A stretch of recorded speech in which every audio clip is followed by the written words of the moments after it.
think I need to go somewhere. I am bored out of my skull. I need more, like I'm itching. I don't know if you guys have had that feeling before, like just need to get out. Hey guys, welcome back to my channel. Today's video is a little bit personal. It's about, again, moving around, why I enjoy moving around, and why it's hard for me to see a future of living in one place the whole time. For those of you who don't know or who are new to my channel, I am a third culture kid, which means I grew up outside of my passport country. So I was born in South Africa, but I grew up in Pakistan, France, the UAE, and then I spent significant time in my early adult years in Singapore and Japan. So what that means, I don't feel a strong affiliation to particularly Afrikaans South African culture. I don't particularly have a South African accent. Ek is Afrikaans, dit is my huistaal, ons praat dit by die huis, maar ek het altyd in Engelse skole nie groot geword in skole. Ek het altyd Engelse skole toe gegaan en basies Engels groot geword behalwe vir die tye wat ons Afrikaans by die huis praat. So even though I can speak the language, and I've probably spent like 50% of my life overseas and 50% in South Africa, like on and off, back and forth, it's still challenging for me to call South Africa home. It's nice, the weather is amazing, the people are super nice, the nature is incredible, but I don't always feel stimulated and energized and excited to live here. It's very different from what I know and have enjoyed. I am aware that this is quite a privileged thing to be able to talk about, and it is because of my dad's job working in foreign affairs that we were able to move around as kids. And after that, I saved up money doing art, teaching languages, doing language coaching online, and doing my YouTube channel to be able to fund my travels. So travel is something that's really important to me, and I do try, like most of my savings, apart from investments that I'm saving for my future and to buy an apartment, most of my savings do go towards travel, because it's probably the most important thing in my life. Experiencing different versions of myself in different countries. I feel like a completely different person when I'm in Japan. Like the Japanese me, the Korean me, South African me is quite different. It's still me. I see it as like a diamond. A diamond has many facets. It's still the same diamond, still beautiful, but there's different aspects and facets of it. So different parts of my personality shine when I'm in different countries and speaking different languages. And I must say that I feel the most at home and the most comfortable in Japan. I've been to Japan 10 times now. I think it's coming up on my 10th or 11th time. And I've just spent the most time there during the key years of my life where I was able to really form my personality, understand who I am, understand what drives me, understand who God made me to be, and really form beautiful connections with the Japanese language, culture, the design community there, the church communities there. I grew the most in my faith there. We had a wonderful church in Tokyo called Tokyo Baptist Church. Shout out if you've been there. Highly recommend if you live in Tokyo and you're looking for a church. This is where I started my career in design. I started out as a packaging designer. One of my clients was the anime One Piece, or the manga One Piece.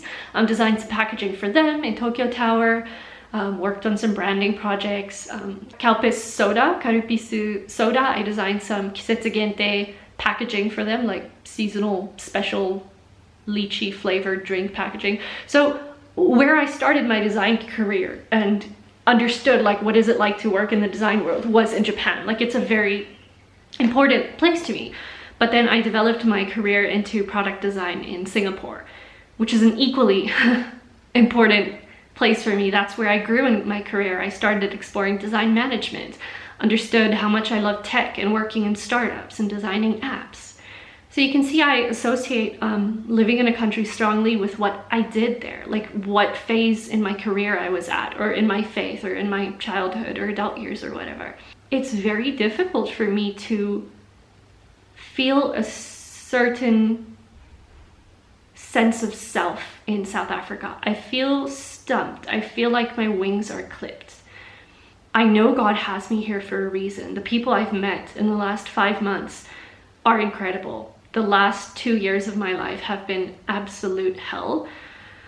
And finally now, I feel like I am getting out of that dark place. My depression is getting better. I'm healing.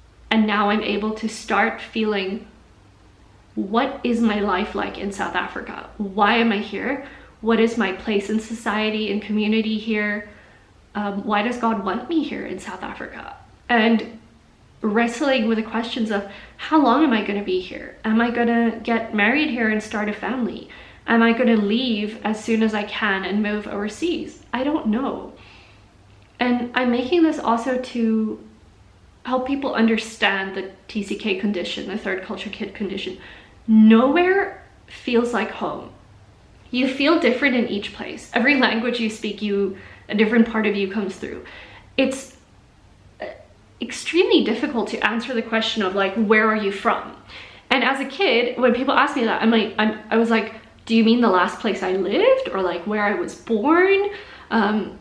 It's hard to call a place home when you've moved around so much and had incredible experiences in different places that form who you are. Like, I cannot say my home is South Africa when the biggest change and definition in my personality and my life happened in Japan and Singapore. And that makes it difficult for me to know what the future holds. I feel the ideal future for me would be to continue this lifestyle if it's financially feasible, if this is what God's plan is for me, if I'm able to live in God's calling for me in different countries. Or is God calling for me to kind of settle now? And why is that so scary to me? Why is it so scary for me to think, this is it now, time to settle? That is just the most nerve-wracking thought for me. And I know God can work in my heart and help me either settle or make it so clear to me that I'm meant to travel around and do his will in different places where he's calling me to be. So you can see that this is not something I have clarity on yet. I don't know where I'm going to be in the future. I definitely don't think I would be able to stay in one place for longer than 5, 6, 7 years, but I don't know. Maybe I do get married and settle down somewhere. Maybe I never get married and then I can just like live my own life and travel everywhere. Luckily, working in tech, it's pretty easy to pack up and go. Working online is such a privilege. You can pretty much work from anywhere in the world if you have accommodations, visas, and your taxes sorted out. So if that is a path that can continue for me, I would be really, really happy about that. And if God has other plans, then so be it.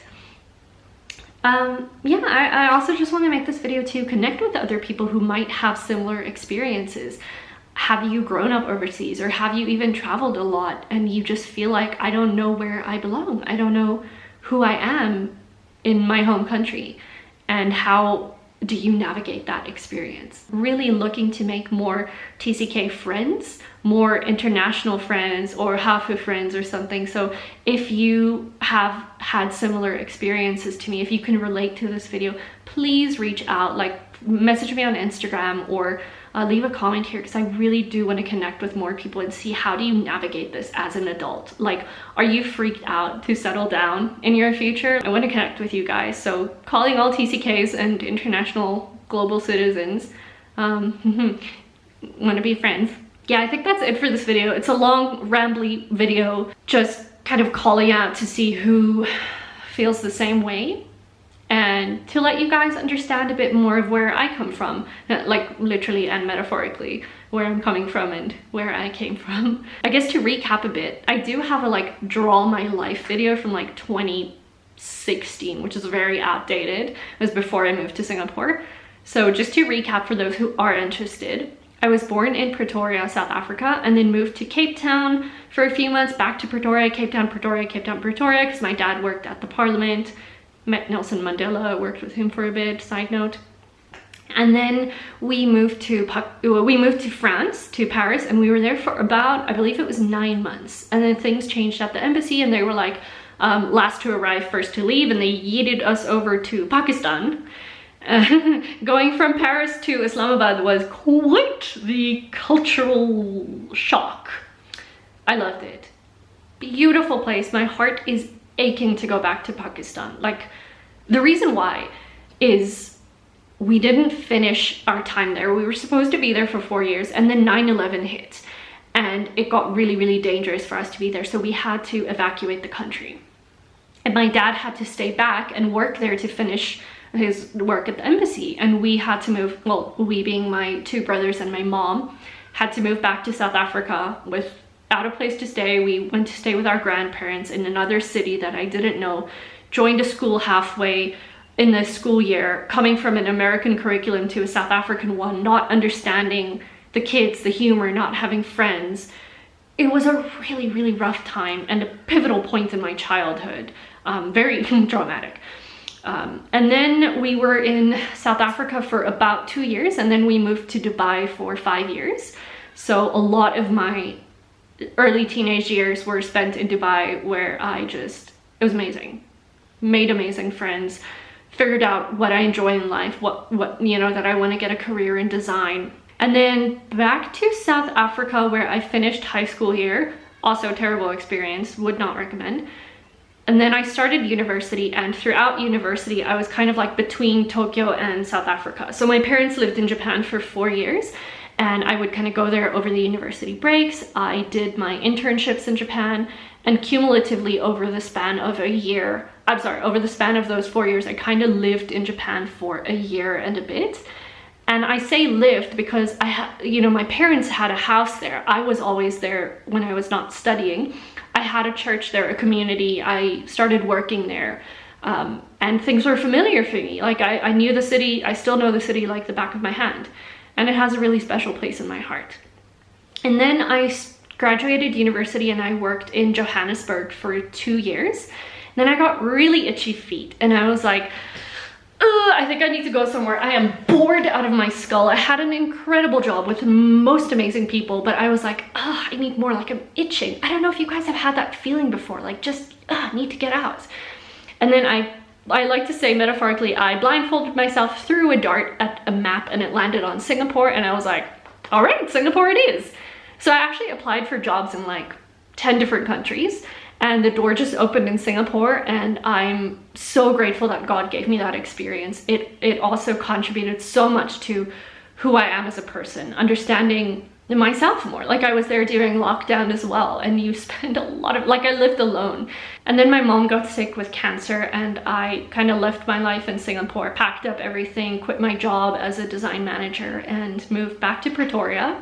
My mom passed away, unfortunately, 10 months after I arrived in South Africa. And then I got engaged to a guy I met here. Yeah, and that relationship didn't work out for various reasons. And after that, I realized, like, I've been living under a rock for the past almost 2 years, with just like my mom and my ex being my entire life. I didn't have a job for the last 2 years. I was kind of freelancing here and there, doing a bit of writing and UX design. And I've only now, in October last year, gotten a stable job where I work now in tech, and gotten an apartment. Like, I was living in my dad's spare bedroom for the last 2 years.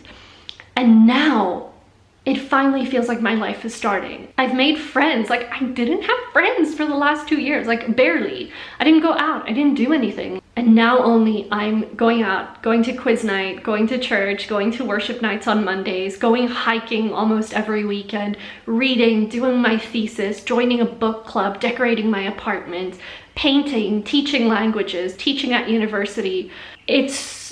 I'm finally at a point in my life where, regardless of where I am living in South Africa, which was not my dream, not my plan for me, you know, I was hoping I would still be in Singapore now. I feel that I'm finally starting to live again. And my depression is it's getting so much better. I don't have anxiety anymore. Praise the Lord, like, my anxiety is gone. Like, I'm actually gonna get emotional because I'm so grateful that I'm healing. And I'm on the way to full healing. Like, I speak that out, like, I'm gonna be fully healed. I'm really excited for that. But who knows what's coming up next?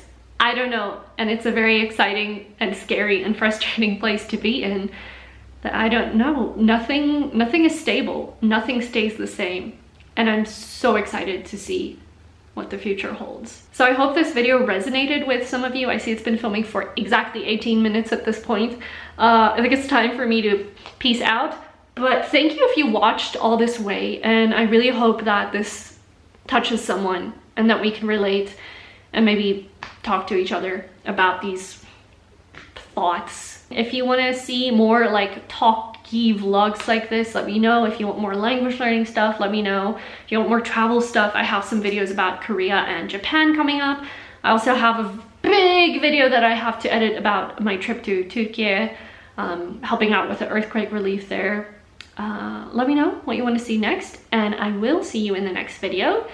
And that's it. Bye. I was trying to balance my camera on this, and then I just spilled all of my pens everywhere. Good job, Lindie.